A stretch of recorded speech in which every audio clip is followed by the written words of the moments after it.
get involved in a quad, then you start to share with other people and you see we're not alone. We don't have to be, that everybody on this planet, you cut them, they bleed. And all of us have things that we carry.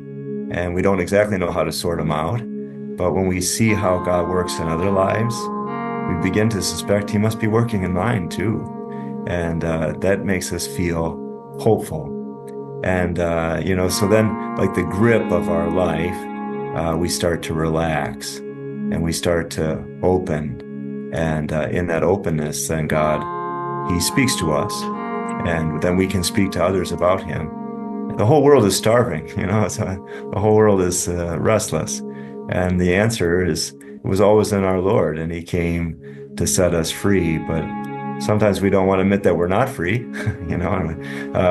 because we've been taught to just get your ducks in a row. Well, none of us has ever managed to do it. And ducks don't like to be in a row, apparently.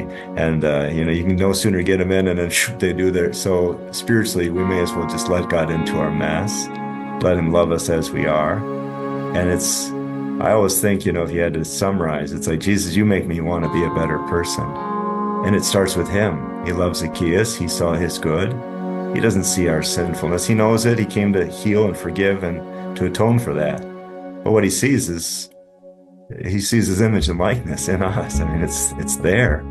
It just needs grace, time, cooperation, and on our part to be vulnerable. So anyway, I couldn't say enough about when people experience God's love, it makes us cry because we just didn't know we were loved. We did, but we didn't. We hadn't experienced it. And it makes us want to love him. Like, why was I afraid of you? Why did I run from you? Why did shame and guilt, somehow push me around?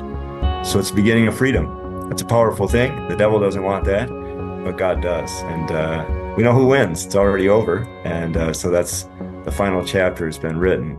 But there are chapters in our lives that there's still that, tabula rasa that gives us time and grace. And let's give him our heart. Like the Blessed Mother, do with me what you will, be it done unto me according to your word.